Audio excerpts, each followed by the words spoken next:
आप सभी को कथा चैनल की ओर से राम राम। वैदिक पुराणिक कथा सुनने के लिए कथा चैनल को सब्सक्राइब करें। बेल आइकॉन को दबाकर सुनिश्चित करें ताकि कथा सबसे पहले आपके पास पहुंचे। महाभारत के 20 प्रमुख पात्र और उनसे जुड़ी रोचक बातें। महाभारत को शास्त्रों में 5वां वेद कहा गया है। इसके रचयिता महर्षि कृष्णद्वैपायन वेदव्यास हैं।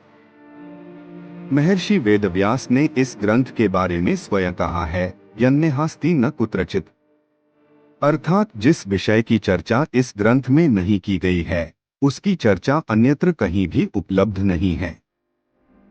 आज हम आपको बता रहे हैं महाभारत के उन प्रमुख पात्रों के बारे में जिनके बिना ये कथा अधूरी है। साथ ही जानिए इन पात्रों से जुड़ी रोचक बातें भी।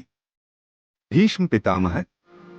भीष्म पितामह को महाभारत का सबसे प्रमुख पात्र कहा जाए तो गलत नहीं होगा, क्योंकि भीष्म ही महाभारत के एकमात्र ऐसे पात्र थे जो प्रारंभ से अंत तक इसमें बने रहे। भीष्म के पिता राजा शांतनु व माता देवनदी गंगा थीं। भीष्म का मूल नाम देवव्रत था।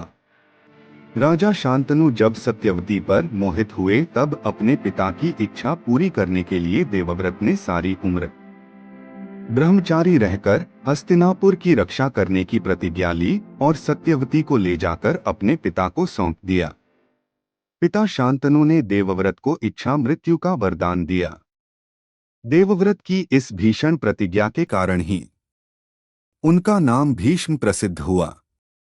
पांडवों को बताया था अपनी मृत्यु का रहस्य। युद्ध में जब पांडव भीष्म को पराजित नहीं कर पाए तो उन्होंने जाकर भीष्म से ही इसका उपाय पूछा। तब भीष्म पितामह ने बताया कि तुम्हारी सेना में जो शिखंडी है वह पहले एक स्त्री था, बाद में पुरुष बना। अर्जुन शिखंडी को आगे करके मुझ पर बाणों का प्रहार करे। वह जब मेरे सामने होगा तो मैं बाण नहीं चलाऊंगा। इस मौके का फायदा उठाकर अर्जुन मुझे बाणों से घायल कर दे। पांडवों ने यही युक्ति अपनाई और भीष्म पितामह पर विजय प्राप्त की। युद्ध समाप्त होने के 58 दिन बाद जब सूर्यदेव उत्तरायण हो गए तब भीष्म ने अपनी इच्छा से प्राण त्यागे। गुरु द्रोणाचार्य। कौरवों व पांडवों को अस्त्र शस्त्र चलाने की शिक्षा गुरु द्रोणाचार्य ने ही दी थी। द्रोणाचार्य महर्षि भरद्वाज के पुत्र थे। महाभारत के अनुसार एक बार महर्षि भरद्वाज जब सुबह गंगा स्नान करने गए, वहां उन्होंने घृताची नामक अप्सरा को जल से निकलते देखा। यह देखकर उनके मन में विकार आ गया और उनका वीर्य स्खलित होने लगा। यह देखकर उन्होंने अपने वीर्य को द्रोण नामक एक बर्तन में संग्रहित कर लिया। उसी में से द्रोणाचार्य का जन्म हुआ था। जब द्रोणाचार्य शिक्षा ग्रहण कर रहे थे तब उन्हें पता चला कि भगवान परशुराम ब्राह्मणों को अपना सर्वस्व दान कर रहे हैं। द्रोणाचार्य भी उनके पास गए और अपना परिचय दिया। द्रोणाचार्य ने भगवान परशुराम से उनके सभी दिव्य अस्त्र शस्त्र मांग लिए और उनके प्रयोग की विधि भी सीख ली। द्रोणाचार्य का विवाह कृपाचार्य की बहन कृपि से हुआ था। छल से हुआ था वध। कौरव पांडवों के युद्ध में द्रोणाचार्य कौरवों की ओर थे। जब पांडव किसी भी तरह उन्हें हरा नहीं पाए तो उन्होंने गुरु द्रोणाचार्य के वध की योजना बनाई। उस योजना के अनुसार भीम ने अपनी ही सेना के अश्वत्थामा नामक हाथी को मार डाला और द्रोणाचार्य के सामने जाकर जोर जोर से चिल्लाने लगे कि अश्वत्थामा मारा गया। अपने पुत्र की मृत्यु को सच मानकर गुरु द्रोण ने अपने अस्त्र नीचे रख दिए और अपने रथ के पिछले भाग में बैठकर ध्यान करने लगे। अवसर देखकर धृष्टद्युम्न ने तलवार से गुरु द्रोण का वध कर दिया। कृपाचार्य। कृपाचार्य कौरव व पांडवों के कुलगुरु थे। इनके पिता का नाम शरद्वान था। वे महर्षि गौतम के पुत्र थे। महर्षि शरद्वान ने घोर तपस्या कर दिव्य अस्त्र प्राप्त किए और धनुर्विद्या में निपुणता प्राप्त की। यह देखकर देवराज इंद्र भी घबरा गए और उन्होंने शरदवान की तपस्या तोड़ने के लिए जानपदी नाम की अप्सरा भेजी। इस अप्सरा को देखकर महर्षि शरदवान का वीर्यपात हो गया। उनका वीर्य सरकंडों पर गिरा, जिससे वह दो भागों में बंट गया। उससे एक कन्या और एक बालक उत्पन्न हुआ। वही बालक कृपाचार्य बना और कन्या कृपी के नाम से प्रसिद्ध हुई। महाभारत के अनुसार युद्ध के बाद कृपाचार्य जीवित बच गए थे। आज भी जीवित हैं कृपाचार्य। धर्म ग्रंथों में जिन 8 अमर महापुरुषों का वर्णन है, कृपाचार्य भी उनमें से एक हैं। इससे संबंधित एक श्लोक भी प्रचलित है। अश्वत्थामा बलिव्यासो हनुमाश्च विभीषण कृप परशुरामश्च सप्तैते चिरजीविन सप्तैतान संस्मरेन् नित्यं मार्कंडेयं थाष्टमम् जीवेद वर्षस्तन सोपी सर्वव्याधि विवर्जित। अर्थात अश्वत्थामा, राजा बलि, व्यास जी, हनुमान जी, विभीषण, कृपाचार्य, परशुराम व ऋषि मार्कंडेय ये 8 अमर हैं। महर्षि वेदव्यास। महर्षि वेदव्यास ने ही महाभारत की रचना की और वे स्वयं भी इसके एक पात्र हैं। इनका मूल नाम कृष्णद्वैपायन वेदव्यास था। इनके पिता महर्षि पाराशर तथा माता सत्यवती है। धर्म ग्रंथों में इन्हें भगवान विष्णु का अवतार भी माना गया है। इनके शिष्य वैशंपायन ने ही राजा जन्मेजय की सभा में महाभारत कथा सुनाई थी। इन्हीं के वरदान से गांधारी को 100 पुत्र हुए थे। जीवित कर दिया था युद्ध में मरे वीरों को। जब धृतराष्ट्र, गांधारी व कुंती वानप्रस्थ आश्रम में रहते हुए वन में तपस्या कर रहे थे, तब एक दिन युधिष्ठिर सहित सभी पांडव व द्रौपदी उनसे मिलने वन में गए। संयोग से वहां महर्षि वेदव्यास भी आ गए। धृतराष्ट्र, गांधारी और कुंती से प्रसन्न होकर महर्षि वेदव्यास ने उनसे वरदान मांगने को कहा। तब धृतराष्ट्र व गांधारी ने युद्ध में मृत अपने पुत्रों तथा कुंती ने कर्ण को देखने की इच्छा प्रकट की। द्रौपदी ने भी कहा कि वह भी युद्ध में मृत हुए अपने भाई व पिता आदि को चाहती है। महर्षि वेदव्यास ने कहा कि ऐसा ही होगा। ऐसा कहकर महर्षि वेदव्यास सभी को गंगा तट ले आए। रात होने पर महर्षि वेदव्यास ने गंगा नदी में प्रवेश किया और पांडव व कौरव पक्ष के सभी मृत योद्धाओं को बुलाने लगे। थोड़ी ही देर में भीष्म, द्रोणाचार्य, कर्ण, दुर्योधन, दुःशासन, अभिमन्यु, धृतराष्ट्र के सभी पुत्र, घटोत्कच, द्रौपदी के 5 पुत्र, राजा द्रुपद, धृष्टद्युम्न, शकुनी, शिखंडी आदि वीर जल से बाहर निकल आए। महर्षि वेदव्यास ने धृतराष्ट्र व गांधारी को दिव्य नेत्र प्रदान किए। अपने मृत परिजनों को देख सभी को बहुत खुशी हुई। सारी रात अपने मृत परिजनों के साथ बिताकर सभी के मन में संतोष हुआ। सुबह होते ही सभी मृत योद्धा पुनः गंगा जल में लीन हो गए। श्री कृष्ण भगवान विष्णु के अवतार थे। इनकी माता का नाम देवकी व पिता का नाम वसुदेव था। समय समय पर श्री कृष्ण ने पांडवों की सहायता की। युद्ध के दौरान श्री कृष्ण ने ही सबसे बड़े रणनीतिकार की भूमिका निभाते हुए पांडवों को विजय दिलवाई। श्री कृष्ण की योजना के अनुसार ही पांडवों ने राजसूय यज्ञ किया था। उस यज्ञ में श्री कृष्ण ने शिशुपाल का वध किया था। श्री कृष्ण ही शांति दूत बनकर कौरवों की सभा में गए थे और पांडवों की ओर से 5 गांव मांगे थे। युद्ध के प्रारंभ में जब अर्जुन कौरवों की सेना में अपने प्रियजनों को देखकर विचलित हुए, तब श्री कृष्ण ने ही उन्हें गीता का उपदेश दिया था। अश्वत्थामा द्वारा छोड़ गए ब्रह्मास्त्र के प्रभाव से जब उत्तरा, अभिमन्यु की पत्नी, का पुत्र मृत पैदा हुआ, तब श्री कृष्ण ने उसे अपने तप के बल से जीवित कर दिया था। गांधारी ने दिया था श्री कृष्ण को श्राप।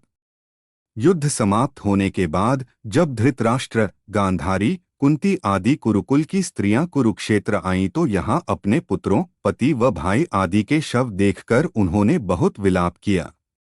अपने पुत्रों के शव देखकर गांधारी थोड़ी देर के लिए अचेत बेहोश हो गई।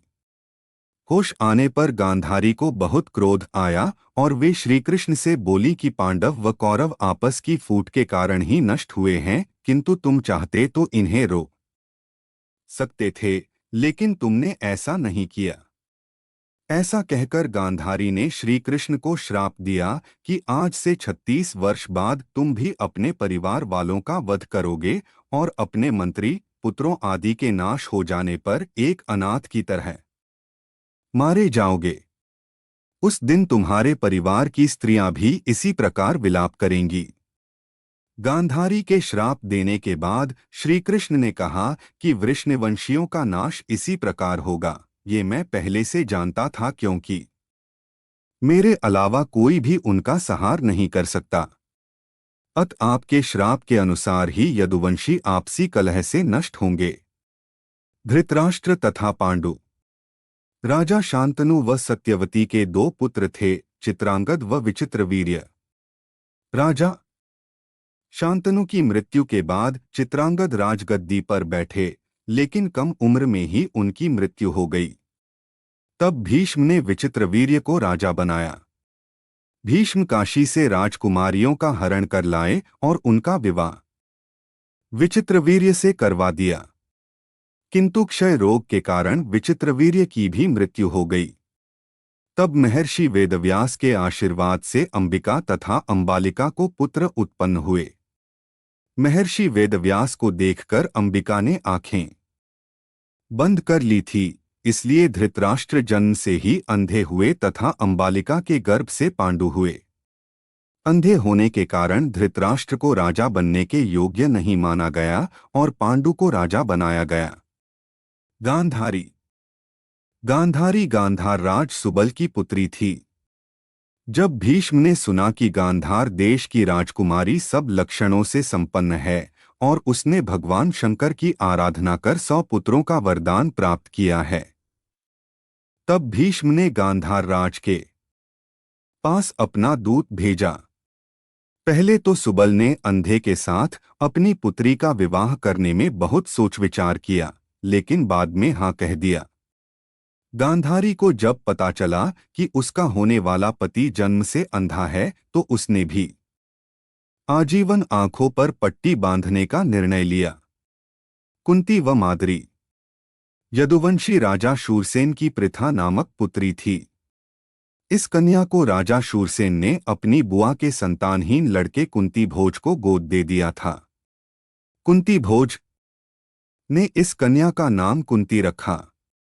विवाह योग्य होने पर राजा कुंती भोज ने अपनी पुत्री के लिए स्वयंवर का आयोजन किया।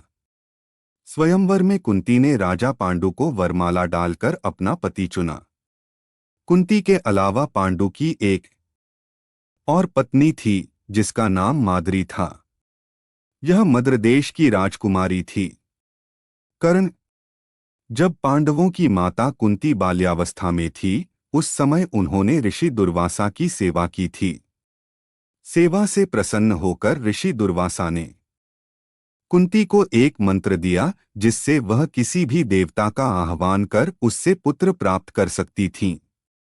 विवाह से पूर्व इस मंत्र की शक्ति देखने के लिए एक दिन कुंती ने सूर्यदेव का आह्वान किया, जिसके फलस्वरूप कर्ण का जन्म हुआ।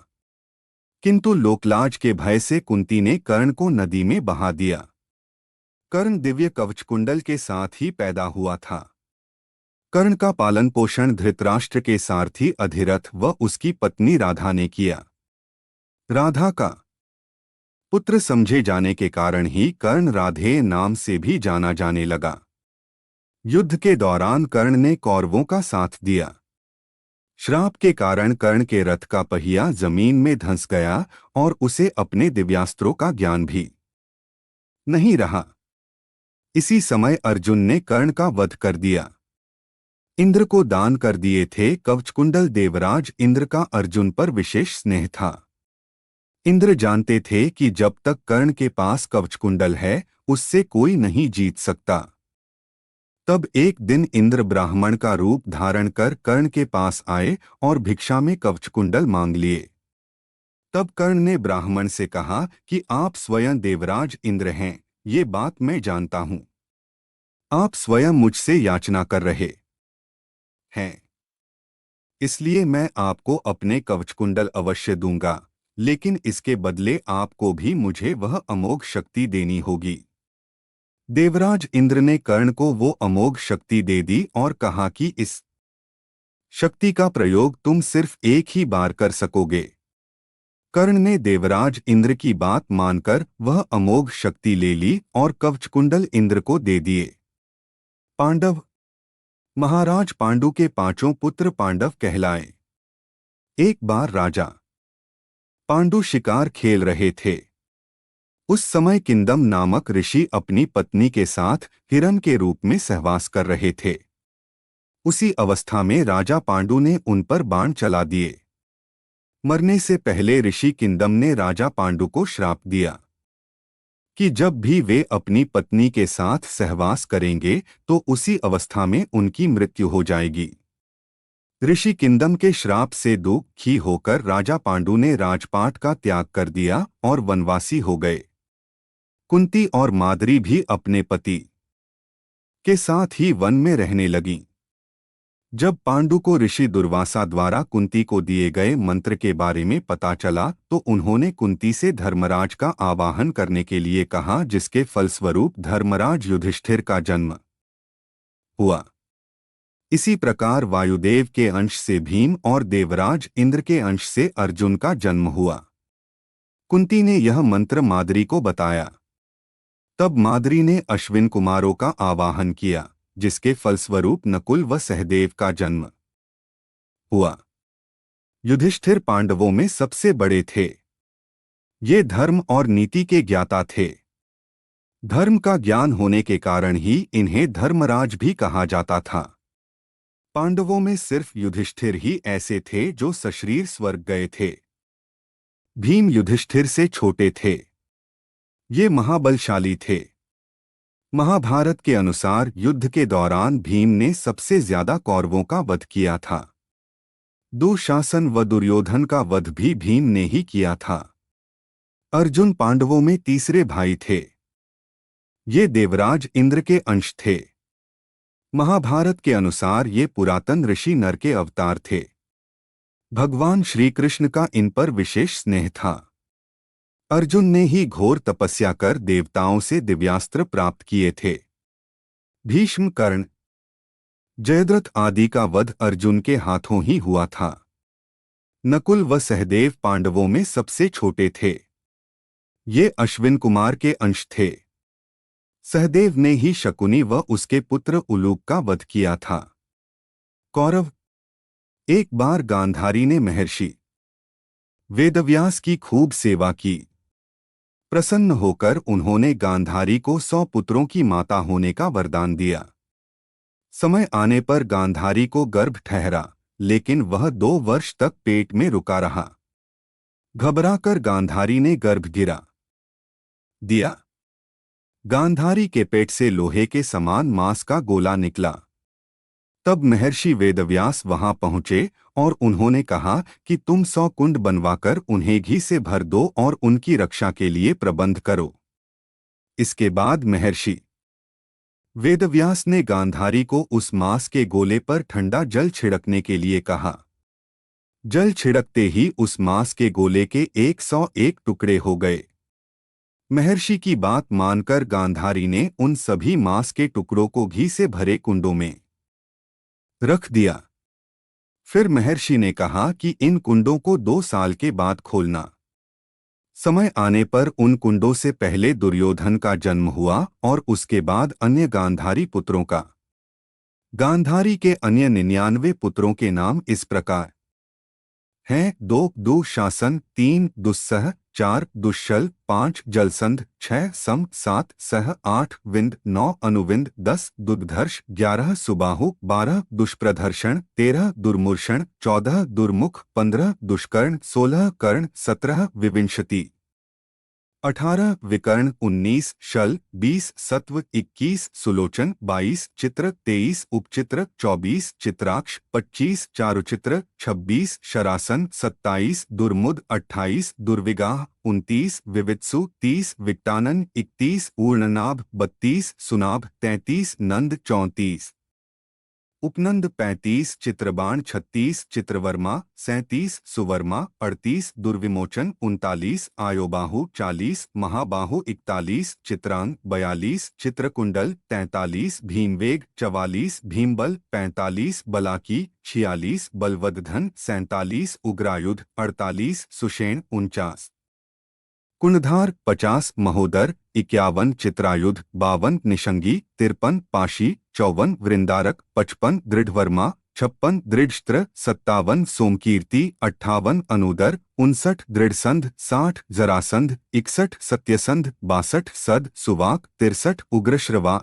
64 उग्रसेन, 65 सेनानी, 66 दुष्पराजय, 67 अपराजित, 68 कुंडशाई, 69 विशालाक्ष, 70 दुराधर, 71 दृढ़हस्त, 72 सुहस्त, 73 बातवेग, 74 सुवर्चा, 75 आदित्य केतु, 76 बहवाशी, 77 नागदत्त, 78 अग्रयाई, 79 कवची, 80 क्रथन, 81 कुंडी, 82 उग्र, 83 भीमरथ, 84 वीरबाहु, 85 अलोलुप, 86 अभय, 87 रौद्रकर्मा, 88 दृढ़थाश्रय, 89 अनाधृष्य, 90 कुंडभेदी, 91 विरावी, 92 प्रमथ, 93 प्रमाथी, 94 दीर्घरोमा, 95 दीर्घबाहु, 96 महाबाहु, 97 व्यूढोरस्क, 98 कनकध्वज, 99 कुंडाशी और 100 विरजा।